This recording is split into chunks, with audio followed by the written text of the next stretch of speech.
हाँ, इधर ध्यान दो, कल अपन ने यहाँ तक करके इसको छोड़ दिया था और आज इनकी डिटेल लिखेंगे थोड़ी सी, ठीक है। एक बार दोबारा से देख लो, ये कौन सा तट है, पश्चिमी घाट का मालाबार तट है, मालाबार तट है। और यहाँ पर जो जलवायु पाई जाती है AMW प्रकार की जलवायु पाई जाती है। और AMW प्रकार की जलवायु को आप लिखेंगे लघु शुष्क ऋतु वाला मानसूनी जलवायु प्रदेश। और इसके अंतर्गत किस किस का भाग आता है, तो भारत के अंतर्गत इसमें यहाँ पर है गोवा, यहाँ पर है गोवा, और गोवा से ये है कन्याकुमारी।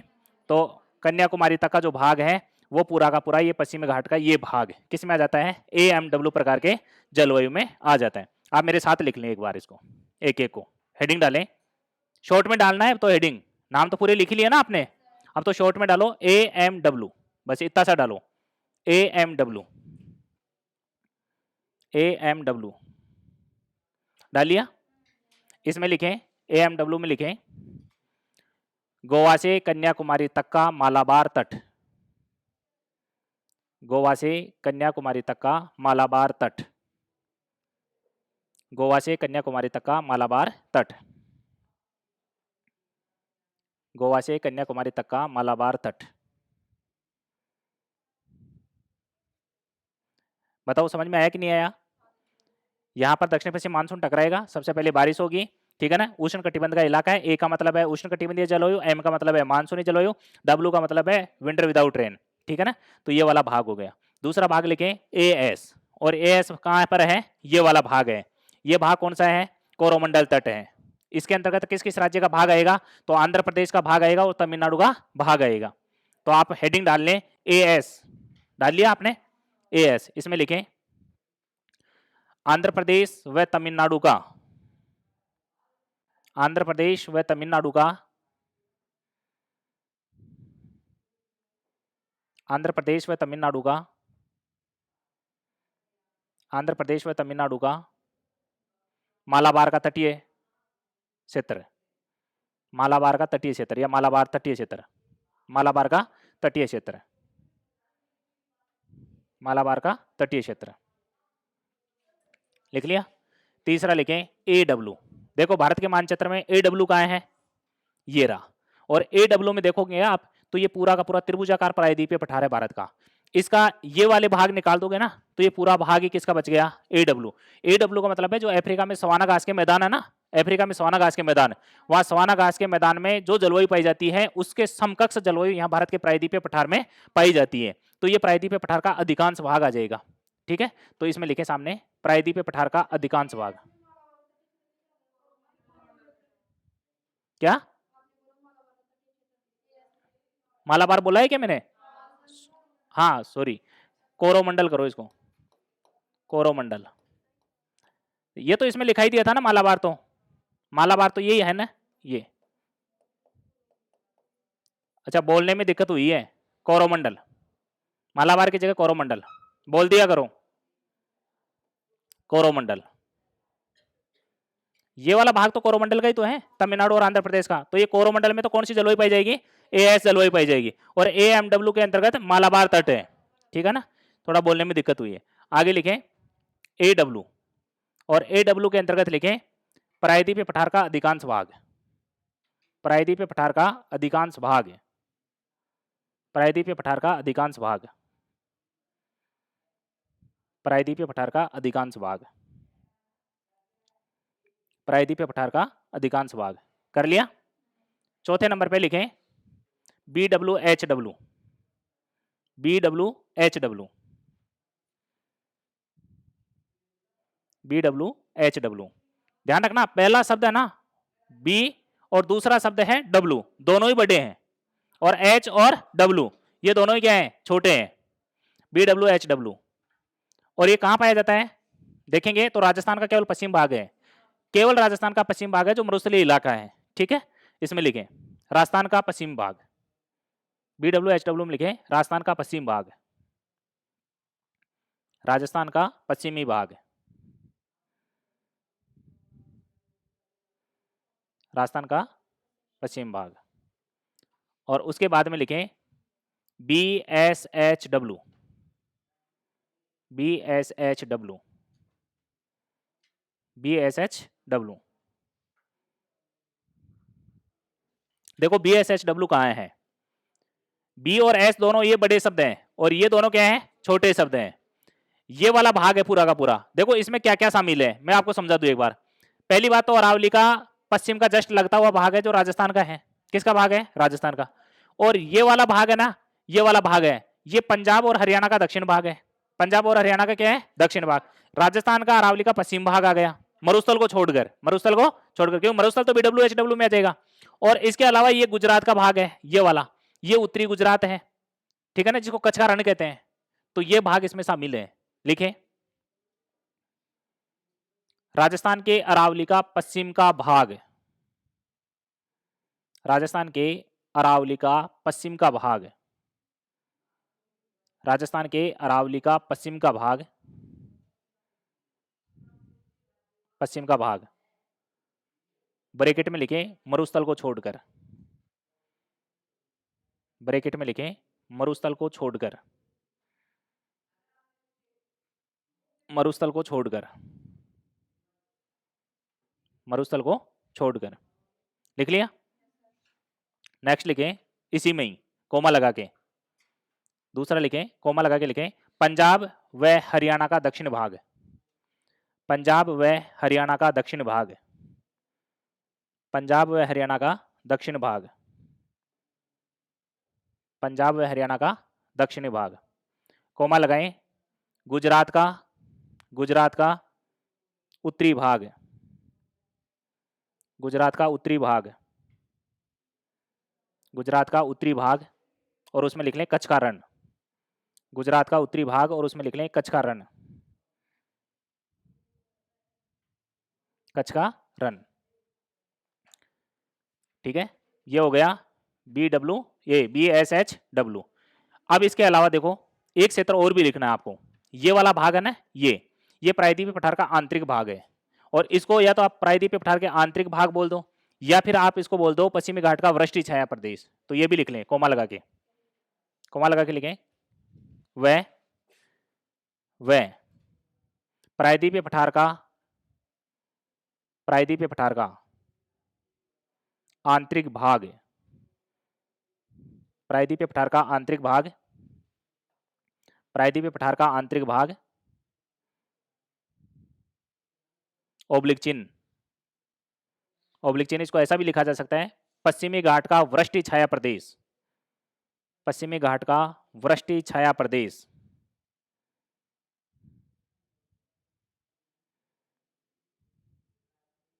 वृष्टि छाया प्रदेश आदि, आदि। लिख लिया। इधर ध्यान रखना, बस इसमें थोड़ा सा दिक्कत आएगा आपको। एक तो पंजाब हरियाणा का दक्षिण भाग आ गया, अरावली का पश्चिम का भाग मरुस्थल को छोड़कर, और गुजरात का कच्छ का रण का भाग आ गया, प्रायद्वीप पठार का आंतरिक भाग, या फिर पश्चिमी घाट का वृष्टि छाया प्रदेश आ गया। 5 हो गए। छठा लिखे CWG, CWG। इसमें लिखें गंगा का मैदानी भाग, गंगा का मैदानी भाग, गंगा का मैदानी भाग, गंगा का मैदानी भाग व, गंगा का मैदानी भाग व, गंगा का मैदानी भाग व उत्तर पूर्व के, उत्तर पूर्व के, उत्तर पूर्व का अधिकांश भाग, उत्तर पूर्व का अधिकांश भाग, उत्तर पूर्व का अधिकांश भाग, उत्तर पूर्व का अधिकांश भाग। लिख लिया यहां तक। हाँ, उत्तर पूर्व का अधिकांश भाग, जिसमें ये भी लिख देना अरुणाचल को छोड़कर, अरुणाचल प्रदेश को, क्योंकि अरुणाचल प्रदेश में तो अलग ही प्रकार की जलवायु दशाएं हैं। अरुणाचल प्रदेश को छोड़कर, ब्रैकेट में बंद कर देना इस चीज को, अरुणाचल प्रदेश को छोड़कर, ब्रैकेट में बंद कर दो इसको, अरुणाचल प्रदेश को छोड़कर इस चीज को किस में बंद कर दो, ब्रैकेट में। लिख लिया। ठीक है, नेक्स्ट लिखें DFC, DFC, DFC।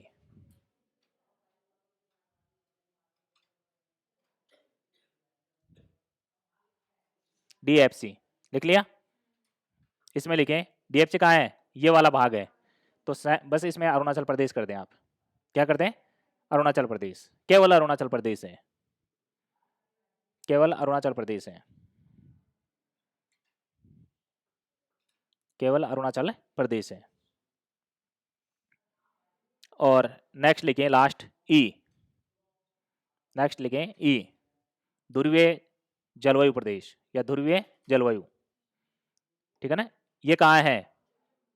Jammu Kashmir में है, लद्दाख में है, उत्तराखंड में है, हिमाचल प्रदेश में है। लिखें जम्मू कश्मीर, लद्दाख, ये तो यूटी, ठीक है ना, केंद्र शासित प्रदेश है।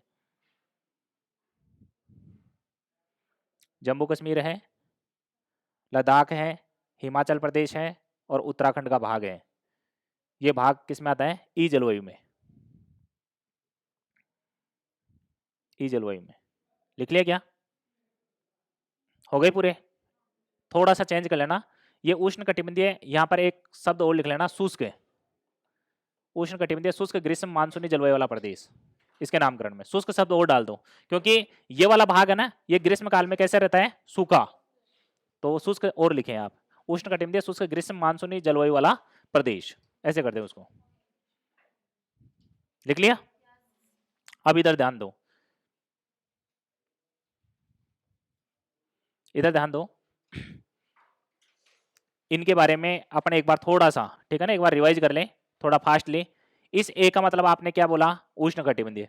एम का मतलब क्या बोला? मानसूनी। डब्ल्यू का विंटर विदाउट रेन, इसका मतलब है शीतकाल कैसा है? शुष्क है। और ग्रीष्म काल में क्या है? वर्षा। तो इसको क्या बोलेंगे? लघु शुष्क ऋतु वाला मानसूनी जलवायु प्रदेश। ए एस है, ये कहां पर है? पहले ए एम डब्ल्यू कहां पर है? तो आपने कहा ये मालाबार तट पर है, जो गोवा से लेकर कहां तक है? कन्याकुमारी का भाग है, पश्चिमी घाट का भाग है। फिर बात करते हैं, ए का मतलब है उष्ण कटिबंधीय और एस का मतलब है समर विदाउट रेन। इसको आप लिखेंगे उष्ण कटिबंधीय शुष्क, इसका मतलब है उष्ण कटिबंधीय इलाका है और शुष्क ग्रीष्म ऋतु है, ग्रीष्म ऋतु सूखी है, मतलब वर्षा नहीं होती है, तो फिर शीतकाल में वर्षा होती होगी, मानसूनी जलवायु प्रदेश, ठीक है। और ये कहां पाया जाता है? कोरोमंडल तट पर पाया जाता है, और कोरोमंडल तट पर आंध्र प्रदेश का भाग आता है और तमिलनाडु का भाग आता है। उसके बाद में ए डब्ल्यू प्रकार का है, ए का मतलब है उष्ण कटिबंधीय, डब्ल्यू का मतलब है विंटर विदाउट रेन, इसका मतलब है कि इस समय वर्षा नहीं होती है। किस समय नहीं होती है? शीतकाल में, इसका मतलब है ग्रीष्म काल में वर्षा होती होगी। और ये भारत प्रायद्वीपीय पठार का आंतरिक भाग का अधिकांश भाग है, जो सवाना तुल्य प्रकार की जलवायु रखता है, इसलिए इसको कहते हैं सवाना जलवायु प्रदेश। इसका पूरा नाम है सवाना जलवायु प्रदेश। उसके बाद में बात आती है BWHW। BWHW का मतलब है मरुस्थलीय जलवायु प्रदेश, मरुस्थलीय जलवायु प्रदेश। इसमें बी और डब्ल्यू दोनों बड़े हैं, BW और ये दोनों शब्द क्या है? बड़े। बी का मतलब क्या है? शुष्क जलवायु, डब्ल्यू का मतलब क्या है? मरुस्थलीय जलवायु, और एच का मतलब क्या है? गर्म जलवायु, और शॉर्ट डब्ल्यू का मतलब क्या है? स्मॉल का विंटर विदाउट रेन। इसका मतलब है ये जलवायु कहां पाई जाती है? राजस्थान के पश्चिम भाग में। BSHW, बी और एस दोनों क्या है? कैपिटल लेटर में है। बी का मतलब है शुष्क जलवायु, एस का मतलब है स्टेपी प्रकार की, एच का मतलब है हॉट, डब्ल्यू का मतलब विंटर विदाउट रेन। तो BSHW प्रकार की मतलब स्टेपी प्रकार की अर्ध शुष्क जलवायु दशाएं यहां पाई जाती है, जिसमें आपने कहा पंजाब हरियाणा का दक्षिण भाग है, राजस्थान के अरावली का पश्चिम भाग, मरुस्थल को छोड़कर, मरुस्थल को छोड़कर। मरुस्थल को इसलिए छोड़ दिया कि इसके अंतर्गत मरुस्थल में क्या था? ये था। इसके बाद में गुजरात का नीचे का उत्तर का भाग है, जिसको आप कच्छ का रण कह रहे हैं, ये वाला भाग है। और BSHW का एक इलाका यहां पर भी है, जिसको आप प्रायद्वीपीय पठार का क्या कहते हैं? आंतरिक भाग, ये भी है। या इसको आप पश्चिमी घाट का क्या कहते हैं? वृष्टि छाया प्रदेश भी कहते हैं। CWG का मतलब है गंगा के मैदान की जो जलवायु है, और CWG को आप लिखेंगे क्या? शुष्क शीत ऋतु वाला मानसूनी या मानसूनी जलवायु प्रदेश, ठीक है। इस सी का मतलब क्या है? गर्म जलवायु, डब्ल्यू का विंटर विदाउट रेन, जी का मतलब गंगा तुल्य, गंगा तुल्य। इसका मतलब है कि यहाँ पर शीतकाल में शुष्कता रहती है, तो ग्रीष्म काल में क्या रहती है? वर्षा, इसलिए मानसूनी जलवायु का भाग है। DFC, ठीक है ना, DFC। डी का मतलब क्या है? हिम जलवायु, एफ का मतलब है फुली रेन, सी का मतलब है गर्म जलवायु। इसका मतलब है 4 महीने का तापमान 10 डिग्री सेंटीग्रेड से ऊपर होना चाहिए, और ये अरुणाचल प्रदेश के अंतर्गत है। किसमें है? अरुणाचल में। इसका नाम है लघु ग्रीष्म ठंडी आर्द्र जलवायु वाला प्रदेश। और ई, जिसको ध्रुवीय जलवायु प्रदेश कहते हैं, और इसमें 4 राज्यों का भाग आता है, जम्मू कश्मीर, लद्दाख और हिमाचल प्रदेश और उत्तराखंड का भाग आता है, ठीक है। ये आपके भारत के जलवायु का टॉपिक पूरा हो गया, जलवायु प्रदेश भी हो गए और जलवायु भी। 2 संशोधन करवाने थे, 2 संशोधन करवाने थे, 2 जगह त्रुटियां हुई थी। एक त्रुटि तो ये थी कि जो आपने उष्ण कटिबंधीय चक्रवात लिखे थे, उस उष्ण कटिबंधीय चक्रवात में एक तीसरा चक्रवात लिखा था, जो हाल ही में 2023 में तीसरे सप्ताह में आया था, जून में, ठीक है, जिसका नाम है विपरजोय। और उसका नामकरण मैंने कहा था म्यांमार ने किया, आप और देख लेना, ठीक है ना। तो उस म्यांमार की जगह उसका जो नामकरण किया वो बांग्लादेश ने किया है, ठीक है, बांग्लादेश, ठीक है ना, बांग्लादेश में किया, बांग्लादेश, ये था। एक तो ये संशोधन था, ठीक है, जिसको तो आप खुद भी देख सकते हैं। एक संशोधन था कि आपने जो अल नीनो की धारा लिखी थी, ठीक है ना, अल नीनो की धारा लिखी थी और अल नीनो धारा अपन पढ़ रहे थे, तो अल नीनो धारा कहां से कहां तक जाके शिफ्ट हो जाती है, उसमें लिखा था आपने 3 डिग्री से 36 डिग्री, जिसमें आपने उत्तरी अक्षांश लिख लिया था। इसको आप थोड़ा सा क्या कर लें, दक्षिणी अक्षांश कर लें, ठीक है ना। वो बोलने में त्रुटि हुई है, और मानव तो क्या है, त्रुटियों का पुतला ही तो है, गलतियां तो होगी, ठीक है ना। उसको अगले वीडियो में क्या करवा दिया जाएगा, सुधार करवा दिया जाएगा, और आपके नजर में आए तो आप बता दिया करो, ठीक है ना, क्योंकि हो सकता है जल्दीबाजी में ऑनलाइन प्लेटफॉर्म के सामने कई बार ऐसी त्रुटियां हो जाती हैं, क्योंकि दिमाग डाइवर्ट रहता है, कई जगह दिमाग को काम में लेना पड़ता है, हर जगह ध्यान रखना पड़ता है, क्योंकि ऑनलाइन प्लेटफॉर्म है। ऑफलाइन में तो सुधार भी हो जाता है, लेकिन ऑनलाइन में एक बार चीज चली जाती है ना, तो फिर उसको आगे व्यक्ति को दूसरा वीडियो तीसरा वीडियो जब तक नहीं देखता है ना, तब तक वो संतुष्ट नहीं हो पाता है। तो कई बार त्रुटियां हो जाए तो आप बता दिया करो, क्योंकि ये तो बोलने में मिस्टेक है, उत्तरी अक्षांश दक्षिण अक्षांश ये तो हो जाता है, जैसे अभी हुआ था कोरोमंडल तट की जगह मालाबार तट बोल दिया, तो ये बोलने की त्रुटियां हैं, बाकी आप जानते हो कि सारी चीजें ऐसे ऐसे ठीक है। पूरा टॉपिक हो गया, कोई समस्या है किसी को? छोटे जो सांकेतिक शब्द काम में लिए थे ना कोपे ने, वो याद हो जाए और बड़े शब्द याद हो जाए ना, और ये मानचित्र आपको याद हो गया, तो आपको कतई एक भी क्वेश्चन आपका गलत नहीं होगा। और इससे ज्यादा गहराई मुझे नहीं लगता कि कोई गहराई का आज तक कोई क्वेश्चन पूछा है, सारे क्वेश्चन हो जाएंगे। आप प्रीवियस क्वेश्चन निकालेंगे तो सारे क्वेश्चन आपको ऐसे के ऐसे शोल मिलेंगे, इसका मतलब है कहीं कोई दिक्कत नहीं है। किसी छात्र के है क्या कोई समस्या हो तो हाथ खड़ा कर लें, अभी सुधार हो जाए। आपके समझ में आ गई सारी चीजें? ठीक है, अब दूसरा टॉपिक स्टार्ट करें। हाँ बताओ।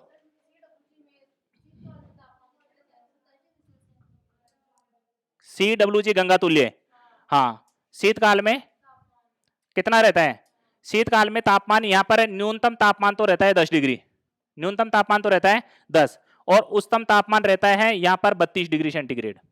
ये स्थिति रहती है गंगा के मैदान की, शीतकाल की बात बता रहा हूँ, शीतकाल की बात है। ये औसत तापमान है, ध्यान रखना, किसी दिन का तापमान माइनस में भी जा सकता है गंगा के मैदान में, किसी दिन का, लेकिन औसत तापमान अपन मासिक तापमान की बात करेंगे तो 10 डिग्री सेंटीग्रेड के आसपास तापमान रहता है। यदि गंगा के मैदान में माइनस में तापमान पहुंच जाए, 10 के नीचे पहुंच जाए, तो बर्फ जम जाएगी। कभी सुना है क्या कभी आपने गंगा के मैदान में बर्फ जमी है? नहीं। हिमालय पर्वत पे आपने सुना होगा, ठीक है ना, तो वो वाली बात है। यहां तक कोई समस्या किसी को? बंद करें टॉपिक को, नेक्स्ट टॉपिक शुरू करें। भारत में वन,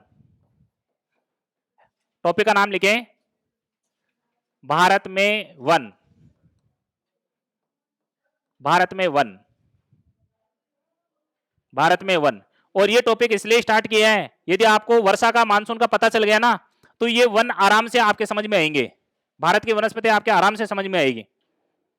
और कई बार तो इस टॉपिक से 3-3, 4-4 क्वेश्चन एग्जामिनर पूछ लेता है। क्यों पूछ लेता है? क्योंकि ये समसामयिक का भाग भी है, भारत के भूगोल का ही भाग नहीं है, समसामयिक का भाग भी है, क्योंकि इसके अंतर्गत प्रति 2 वर्षों के बाद में आंकड़े चेंज होते रहते हैं। अभी 2021 के आंकड़े चल रहे हैं, लेकिन ध्यान रखना, क्योंकि 23 के आंकड़े आए नहीं है, तो 21 के आंकड़े चल रहे हैं, ठीक है। भारत में वन, सब जानते हैं वनों के बारे में, ठीक है ना। प्राकृतिक वनस्पति की बात कर रहे हैं, वनों की बात कर रहे हैं, जिसमें मानव के हस्तक्षेप के बिगर किसका विकास होता है? वनस्पतियों का विकास होता है, तो प्राकृतिक वनस्पति कहलाती है। और प्राकृतिक वनस्पतियों में ही अपन किसको पढ़ते हैं? वनों को पढ़ते हैं, जो घने जंगल हैं। आजकल तो जंगलों का दुरुपयोग मानव ने किया है, इसलिए बहुत कम देखने को मिलेंगे, लेकिन फिर भी दक्षिण भारत में आप जाएंगे, कर्नाटक वाला भाग है, ठीक है ना, कर्नाटक में, केरल में, तमिलनाडु का भाग है, आंध्र प्रदेश का भाग है। यदि प्रायद्वीप के पठार के आंतरिक भाग में जाएंगे तो आज भी आपको कर्नाटक में घने जंगल मिलेंगे। यदि आपने कभी लोहा इस्पात के कारखाने पढ़े हो, किसके? कर्नाटक वाले पढ़ा हो आपने, तो वहां पर स्थानीय जो वहां के जंगल हैं, उन्हीं को काटकर उद्योगों में कोयले के रूप में काम में लिया गया है। हालांकि अब धीरे धीरे टेक्नोलॉजी के कारण वहां पर भी क्या हुआ है? सुधार हुआ है। अपन भारत में वनों के सबसे पहले ऐतिहासिक पक्ष की बात करेंगे। किसकी बात करेंगे?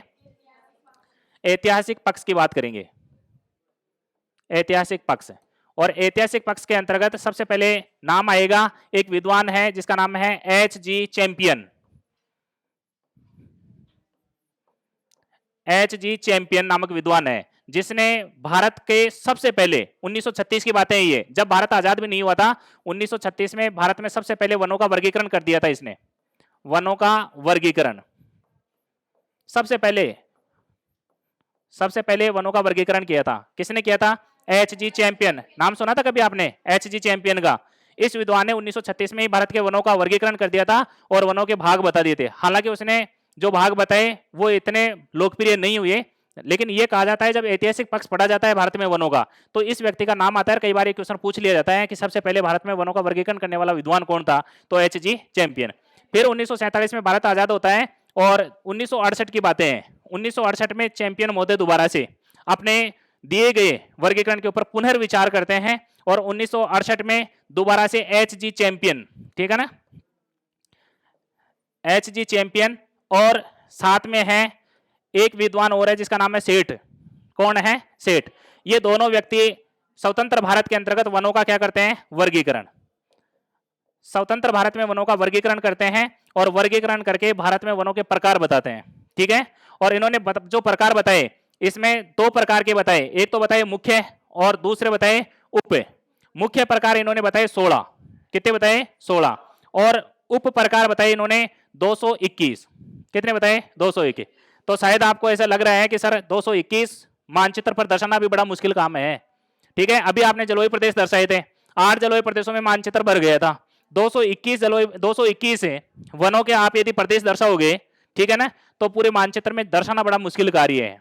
और इसी कारण से शायद मुझे लगता है आप ये भी बहुत हैं, 16 भी आप देखेंगे ये भी बहुत हैं, और 16 221 तो बहुत हो जाएंगे। लेकिन एक क्वेश्चन एक बार ऐतिहासिक पक्ष के कारण पूछा गया है, ऐतिहासिक पक्ष में, और उसमें ऑप्शन दिया हुआ था 16 और 221। ऐसा था कि एच जी चैंपियन व सेठ ने भारत के वनों का वर्गीकरण कितने भागों में किया है, तो उसमें लिख रखा था 16 व 221, ठीक है ना, और कुछ भाग और 3 ऐसे दे रखे थे। तो उसका राइट आंसर यही था, 16 और 221। इसलिए ऐतिहासिक पक्ष में ये बातें आती हैं, ठीक है। लेकिन इसको भी लोकप्रियता नहीं मिली क्योंकि इतने को मानचित्र पे दर्शाना बड़ा मुश्किल कार्य है। तो फिर क्या करें? तो फिर इनको अध्ययन की दृष्टि से, अपने हिसाब से, किसी विद्वान के हिसाब से नहीं, अपने हिसाब से अध्ययन की दृष्टि से इनको कितने भागों में बांट दिया? 5 भागों में। कितने भागों में बांट दिया? 5 भागों में। इसका ऐतिहासिक पक्ष आप एक बार लिख लें, इसका ऐतिहासिक पक्ष आप एक बार लिख लें। भारत में वन टॉपिक का नाम लिख लिया और हेडिंग डाल लें ऐतिहासिक पक्ष। ऐतिहासिक पक्ष,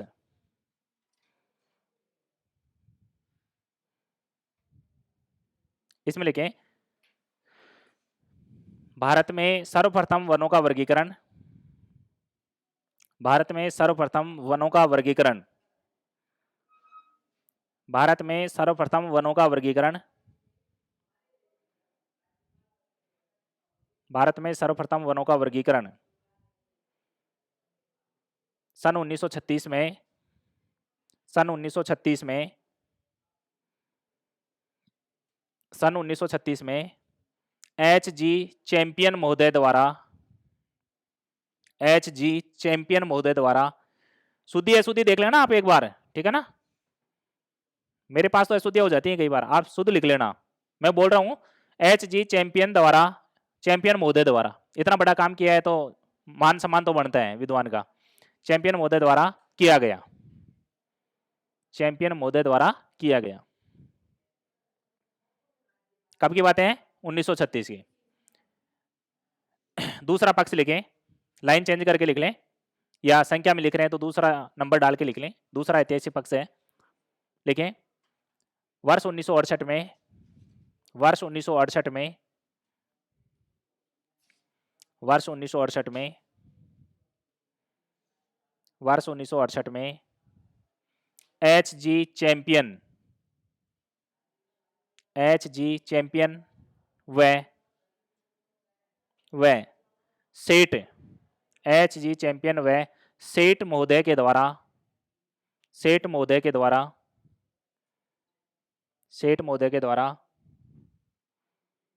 सेठ महोदय के द्वारा भारत में वनों का वर्गीकरण किया गया, भारत में वनों का वर्गीकरण किया गया,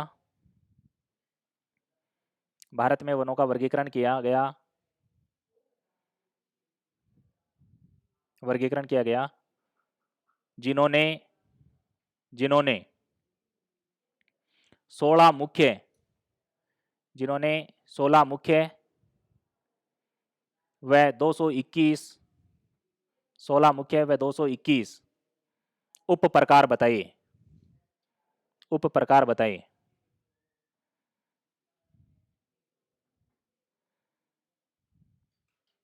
उप प्रकार बताइए जिनको मानचित्र पे दर्शाना बड़ा मुश्किल कार्य था, जिनको मानचित्र पर दर्शाना बड़ा मुश्किल कार्य था, जिनको मानचित्र पर दर्शाना बड़ा मुश्किल कार्य था। बड़ा मुश्किल कार्य था, बड़ा मुश्किल कार्य था। अतः अतः अध्ययन की दृष्टि से, अतः अध्ययन की दृष्टि से भारत के वनों को 5 भागों में, अध्ययन की दृष्टि से भारत के वनों को 5 भागों में, 5 भागों में विभाजित किया गया, 5 भागों में विभाजित किया गया।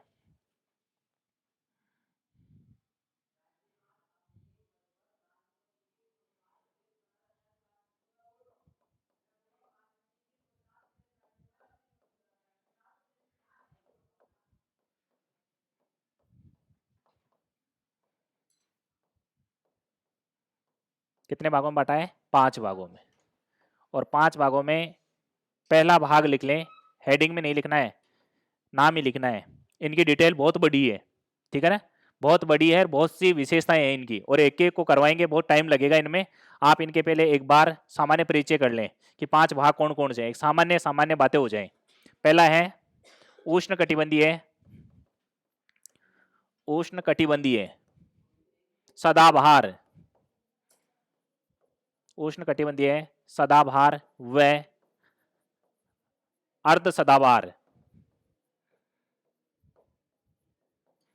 अर्ध सदाबहार वन, उष्ण कटिबंधीय सदाबहार व अर्ध सदाबहार वन, उष्ण कटिबंधीय सदाबहार व अर्ध सदाबहार वन। लिख लिया? ये पहला प्रकार है, उष्ण कटिबंधीय सदाबहार व अर्ध सदाबहार। और यदि आप लिखना चाहें तो इसी में एक लाइन और लिख सकते हैं, ये कहाँ पनपते हैं, इस प्रकार के वन कौन से क्षेत्रों में पाए जाते हैं, तो ये वहां पर पाए जाते हैं जहां पर 200 सेंटीमीटर से अधिक वर्षा हो। बस एक सामान्य जानकारी लिख लें। पहचान करने का तरीका है ये, क्योंकि अभी आपने मानसून को पढ़ा है ना, तो इस आधार पर आप इसको पहचान जाएंगे, ठीक है ना। ऐसे ऐसे लिख लें आप इसको, एक लाइन में नीचे, एक लाइन में नाम लिखें, उष्ण कटिबंधीय सदाबहार व अर्ध सदाबहार वन, और 200 सेंटीमीटर से अधिक वर्षा वाले क्षेत्रों में। और शायद आपको याद आ गया होगा, अब पश्चिमी घाट का पश्चिम भाग, पश्चिमी घाट का पश्चिम भाग, लक्षद्वीप, अंडमान निकोबार और उत्तरी पूर्व के राज्य सारे, इनके अंतर्गत ये क्या पाए जाते हैं? वन, क्योंकि वहां 200 सेंटीमीटर से अधिक वर्षा होती है। अपन ने वर्षा का एक वितरण पढ़ा था ना, उसमें 200 सेंटीमीटर से अधिक वर्षा में देख लेना, ये सारे क्षेत्र हैं। आसान हो गया ना काम सारा। दूसरा नाम लिखें, उष्ण कटिबंधीय, उष्ण कटिबंधीय पर्णपाती, पर्णपाती, या आप इसको पतझड़ भी लिख सकते हैं, पतझड़, पर्णपाती या पतझड़, या मानसूनी, मानसूनी वन, मानसूनी पतझड़ वन भी कर सकते हैं। उष्ण कटिबंधीय मानसूनी पर्णपाती, उष्ण कटिबंधीय मानसूनी पतझड़, ठीक है ना, ऐसे कर लें, ऐसे लिख लें तो थोड़ा ठीक रहेगा इसको।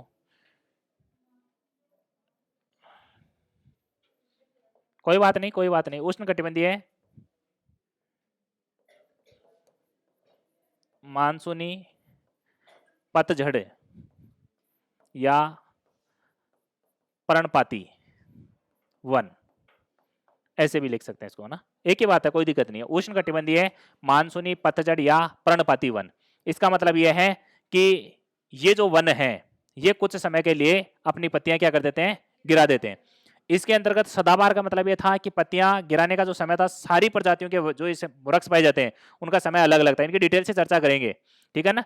तो यहाँ पर तो अलग अलग समय में पत्तियां गिर रही थी, यहाँ पर एक समय में गिर रही हैं, इसलिए मानसूनी पतझड़ बोला है कि एक विशेष समय में, ठीक है ना, ये क्या करेंगे? अपनी पत्तियां गिरेंगे। पर्णपाती भी कहते हैं इनको। ये कौन से क्षेत्रों में पाए जाएंगे? तो ये पाए जाएंगे 70 सेंटीमीटर से 200 सेंटीमीटर वर्षा वाले क्षेत्रों में, ठीक है ना।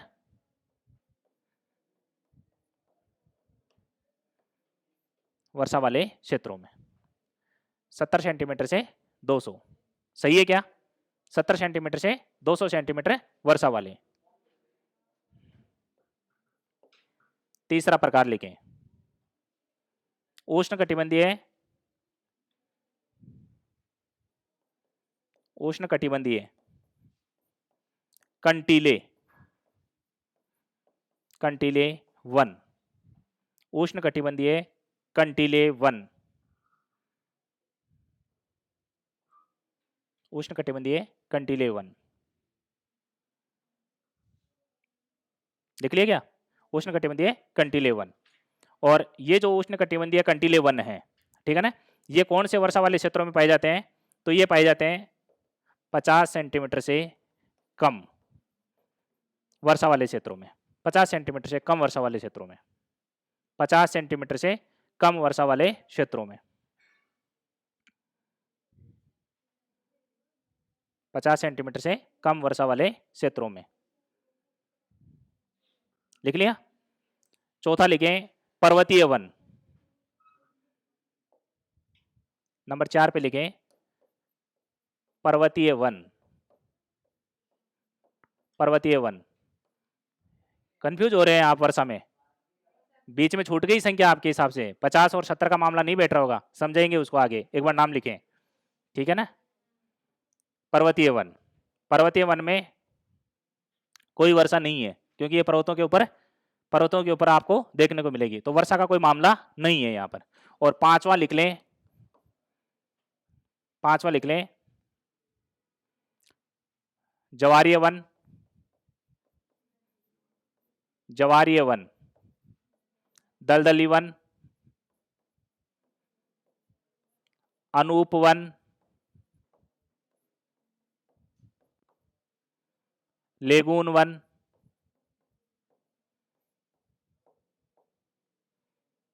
ठीक है ना, मैंग्रोव वन, मैंग्रोव वन, सुंदरी वन, सुंदरी वन, ये सारे एक ही नाम है, हाँ सुंदरी वन, क्योंकि सबसे ज्यादा जो वृक्ष की प्रजाति होती है ना इसमें, वो सुंदरी वृक्ष की प्रजाति पाई जाने के कारण इनको सुंदरी वन भी कह देते हैं कई बार, ठीक है ना। समुद्र के तटीय भागों में जो सबसे ज्यादा गुजरात के तटीय इलाका है और पश्चिम बंगाल का, आंध्र प्रदेश का, उड़ीसा का, ठीक है ना, नदी घाटियों का जो तटीय इलाका है वहां पर सबसे ज्यादा ये देखने को मिलेंगे। अब देखो आपके ये वाली चीज समझ में नहीं आ रही थी, देखो एक बार उष्ण कटिबंधीय सदाबहार, अर्ध सदाबहार जो वन है, उष्ण कटिबंधीय सदाबहार और अर्ध सदाबहार वन है, वहां पर तो आपने समझ लिया कि 200 सेंटीमीटर से अधिक वर्षा होगी, 200 सेंटीमीटर से अधिक वर्षा, तो वहां पर तो आपने सीधा सा कह दिया कि सदाबहार प्रकार के वृक्ष पाए जाएंगे। सदाबहार प्रकार का मतलब ये होता है कि वो हमेशा हरे भरे रहे, हमेशा क्या रहे, हरे भरे। और हमेशा हरे भरे रहने का रीजन क्या बताया जाता है? क्योंकि यहाँ पर वृक्षों की सारी प्रजातियां पाई जाती हैं जिनका पत्तियों के फल आने, फूल आने और पत्तियां गिराने का समय सबका भिन्न भिन्न होता है। तो जिस समय एक वृक्ष पत्तियां गिरा रहा होता है उस समय दूसरा वृक्ष अपनी नई तीतियां निकाल रहा होता है, इसलिए वो एक वृक्ष 5 वृक्षों के सामने, ठीक है ना, दिखाई नहीं देता, इसलिए वो सारे के सारे वृक्ष कैसे दिखाई देते हैं? सदाबहार। कैसे दिखाई देते हैं? सदाबहार। तो इसलिए इनको सदाबहार वृक्ष कहा जाता है। और सदाबहार वृक्ष हैं जो पूरे प्रकृति में अपने भारत के अंतर्गत, ठीक है ना, जैव विविधता के लिए जाने भी जाते हैं।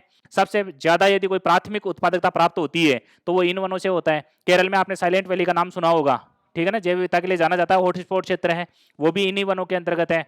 इन वनों का आर्थिक महत्व नहीं है लेकिन पर्यावरणीय दृष्टि से इनका क्या है? महत्व है। क्यों? सबसे ज्यादा ऑक्सीजन की आपूर्ति, सबसे ज्यादा जैव विविधता की आपूर्ति कहां से हो रही है? यहां से हो रही है। लेकिन आर्थिक दृष्टि से इनका कोई फायदा नहीं है। क्यों नहीं है? क्योंकि इनके नीचे दलदल पाए जाते हैं और इनकी जो लकड़ी है वह कठोर पाई जाती है। और सदाबहार वृक्ष आपने देखा है कि 60 मीटर की ऊंचाई, 60 मीटर भी लिख सकते हैं आप, उसको 200 फीट भी लिख सकते हैं। तो 60 मीटर के घने ऊंचाई के क्या होते हैं? वृक्ष होते हैं। नीचे छोटी छोटी लताई होती हैं और आपस में ये वृक्ष क्या करते हैं? छोटे वनों को ढक लेते हैं। तो इस प्रकार से ये गुथे हुए होते हैं, आपस में गुथे हुए होते हैं। तो ये प्रवृत्ति होती है इनकी, ठीक है। तो ये बात तो थी किसकी? इसकी। 200 सेंटीमीटर से अधिक वर्षा वाले इलाके आपको भारत को पता है। पश्चिमी घाट का पश्चिम भाग है, अंडमान निकोबार है, लक्षद्वीप है और इसके अलावा उत्तर पूर्व का भारत का इलाका है। दूसरी बात आती है उष्ण कटिबंधीय मानसूनी पतझड़, पतझड़ या पर्णपाती वन। पतझड़ और जो पर्णपाती वन है उनका मतलब एक ही बात है कि ये वृक्ष एक समय में, एक निश्चित समय के अंतर्गत, जो हिंदी माह का चैत्र मास का महीना होता है उससे पहले पहले अपनी पत्तियां गिरा देते हैं और चैत्र मास में नई तीतियां इनके दोबारा से आने लगती है, इसलिए इनको पर्णपाती वन कहते हैं। और इनमें जो वर्षा होती है वो वर्षा होती है 70 से लेकर 200 सेंटीमीटर तक का भाग होता है। यहां तक भी आप कंफ्यूज नहीं है, यहां तक भी आप कंफ्यूज नहीं। लेकिन ध्यान रखना जो उष्ण कटिबंधीय मानसूनी पतझड़ हैं ये भी 2 प्रकार के वन हैं। ये भी कितने प्रकार के हैं? दो प्रकार के वन है। एक तो आता है उष्णकटिबंधीय आर्द्र पर्णपाती, एक तो आता है आर्द्र पर्णपाती और एक आता है शुष्क पर्णपाती। ठीक है, आगे जाकर जब अपन लिखाएंगे ना तो इनके दो भाग लिखाएंगे, एक आर्द्र पर्णपाती और एक शुष्क पर्णपाती, जिसके अंतर्गत 100 से लेकर, ठीक है ना, 100 से लेकर 200 सेंटीमीटर तक का वर्षा का भाग हो, इन इलाकों में तो आर्द्र पर्णपाती वन पाए जाएंगे 100 से लेकर 200, और शुष्क में पाए जाएंगे 70 से लेकर 100 सेंटीमीटर। 70 से लेकर 100 सेंटीमीटर वर्षा वाले में क्या पाए जाएंगे? शुष्क। अब देखो क्रम बैठ गया, 70 से 100 सेंटीमीटर शुष्क, 100 से 200 सेंटीमीटर आर्द्र पर्णपाती और 200 से सदाबहार। क्रम बैठ गया आपका, ठीक है। अब बात आती है उष्णकटिबंधीय कंटीले वन की, और उष्णकटिबंधीय कंटीले जो वन है, ठीक है ना, वो मरुस्थलीय इलाकों में सबसे ज्यादा, और मरुस्थलों में भी अर्ध मरुस्थलीय इलाकों में जो स्टेपी घास के मैदान है, स्टेपी प्रकार की जो जलवायु पड़ी आपने BSHW वाली, तो BSHW इसका मतलब है अरावली का पश्चिम भाग, गुजरात का कच्छ का रण का भाग, पंजाब और हरियाणा का दक्षिण का भाग, इसके अंतर्गत 50 सेंटीमीटर से कम वर्षा होती है, और यहाँ पर ये वन पाए जाते हैं, कंटीले वन पाए जाते हैं। अब ये कंटीले वन 50 सेंटीमीटर से कम है, लेकिन अब आपके दिमाग में ये आ रहा है कि सर 70 से 100 यहां बता दिया आपने, 50 से यहां बता दिया, 50 से 70 का मामला कहां चला गया? ठीक है ना, तो ध्यान रखना कि कई बार शुष्क जो वन है, जो शुष्क वन है पर्णपाती, इनमें कई बार 70 ऑप्शन में नहीं दिया हो तो 50 भी लिखा जा सकता है, तो कई बार 50 से 100 भी लिख देते हैं इनको। लेकिन ये 50 से 100 वाला जो मामला था वो पहले जो प्राचीन एनसीईआरटी की बुकें चल रही थी और जो आरबीएससी की बुक थी 9th क्लास की बुक, उसमें दे रखा था क्या 50 से 100। अब इसको संशोधन करके 70 कर दिया गया है, लेकिन ध्यान रखना ऑप्शन के हिसाब से, एग्जाम में ऑप्शन के हिसाब से क्वेश्चन करना, दोनों ऑप्शन कभी नहीं मिलेंगे, और दोनों मिल गए ना, यदि आपको ये पूछा जाए कि शुष्क वन कितने सेंटीमीटर वर्षा वाले में मिले, तो यदि आपको पहले 70 मिलता है तो आप 70 का ही चयन करें। किसका चयन करें? 70 का। कहां पर? शुष्क में। और उसके बाद में 70 नहीं दिख रहा है और 50 से 100 दिख रहा है तो फिर उसका चयन कर ले 50 से 100 का। इसका मतलब पहली प्रायोरिटी आप किसको देंगे? 70 सेंटीमीटर को। फिर यही बात यहां पर लागू होती है, जो उष्णकटिबंधीय कंटीले वन है उसमें उसी एनसीईआरटी किताब और आरबीएससी की जो बोर्ड की किताबें हैं, जो 2005 से पहले की किताबें हैं, उनमें लिख रखा है कि 70 सेंटीमीटर से कम वर्षा वाले भागों में ये वन पाए जाते हैं। ठीक है ना, तो वहां पर भी संशोधन कर लें। आपको यदि ऑप्शन में 50 मिल रहा है तो आप पहले 50 का चयन करें। किसका चयन करें? 50 का चयन करें। और यदि ऑप्शन में 50 नहीं है तो फिर 70 का चयन कर लें। कहां दिक्कत है? कि उसका समथिंग देखा जाता है ना, तो कई बार क्वेश्चन ने ऑप्शन के ऊपर भी क्लियर होता है कि ऑप्शन किस हिसाब के हैं। यदि 50 नहीं है तो उसके कम का देख लो, उसके आसपास का देख लो, उसके आसपास का, लेकिन करना जरूरी है, करना जरूरी है। तो ये 5 प्रकार के क्या है? वन। कल पढ़ेंगे अपन भारत में उष्णकटिबंधीय सदाबहार या अर्ध सदाबहार प्रकार के वन और इनकी प्रमुख विशेषताओं को पढ़ेंगे। हाँ, वो तो 4 और 5 तो वो तो आ ही गए ना। ये पर्वतीय वन जो पर्वतों में पाए जाते हैं, और जवारीय वन या दलदली, अनूप, लेगून, ठीक है ना। जवारीय वन का मतलब है कि जो एशुरी बनाती है नदियां, जैसे नर्मदा और ताप्ती एशुरी बनाती है, तो वहां जवार का जल क्या करता है? ऊपर फिर नीचे, फिर ऊपर फिर नीचे। और ऐसी स्थिति के कारण यहाँ के जो वृक्ष पाए जाते हैं, इनकी जड़ें, ठीक है ना, पानी में क्या करती हैं? तैरती रहती हैं, और लेकिन मजबूत होते हैं ये पेड़। कैसे होते हैं? मजबूत। नारियल वगैरह के ये वृक्ष है ना, ये इन्हीं तटीय किनारों पर पाए जाते हैं। तो यहाँ पर ये जवारी प्रकार के वन, इनका नामकरण इस प्रकार से हो गया। दलदली वन, क्योंकि यहाँ पर क्षेत्र कैसा है? दलदली है, ठीक है ना, दलदल है, पानी, आर्द्र भूमियां हैं, इसलिए इनको दलदली वन कह रहे हैं। अनूप वन, क्योंकि यहाँ पर छोटे छोटे क्या बन गए? अनूप बन गए। दलदली वन क्षेत्र, दलदली जो भूमियां होती है उनको अपन क्या बोलते हैं? अनूप क्षेत्र बोलते हैं, तो इसलिए इनको अनूप वन कह गए। लेगून वन का मतलब है कि यहाँ पर कई छोटी छोटी कयाल नामक झीलें बन गई, लेगुने बन गई दलदल वाले इलाकों में, तो वहां पानी भर गया, तो इसलिए इनको लेगून वन भी कहते हैं। मैंग्रोव वन, मैंग्रोव क्या है? एक वृक्ष की प्रजाति है, इसके आधार पर इसको क्या है, क्या कहा गया है? मैंग्रोव। जो गुजरात के तट पर मैंग्रोव वृक्ष सबसे ज्यादा पाए जाते हैं, और पश्चिम बंगाल में इन्हीं वनों में सुंदरी वृक्ष की प्रजाति सबसे ज्यादा मिलेगी, इसलिए इनको सुंदरी वन भी कहते हैं। तो ये 5 प्रकार के क्या है? वन है। कल अपन डिटेल से पहले वाले की चर्चा करेंगे, ये इसकी बात करेंगे, उष्णकटिबंधीय सदाबहार और अर्ध सदाबहार वन की बात करेंगे। ठीक है।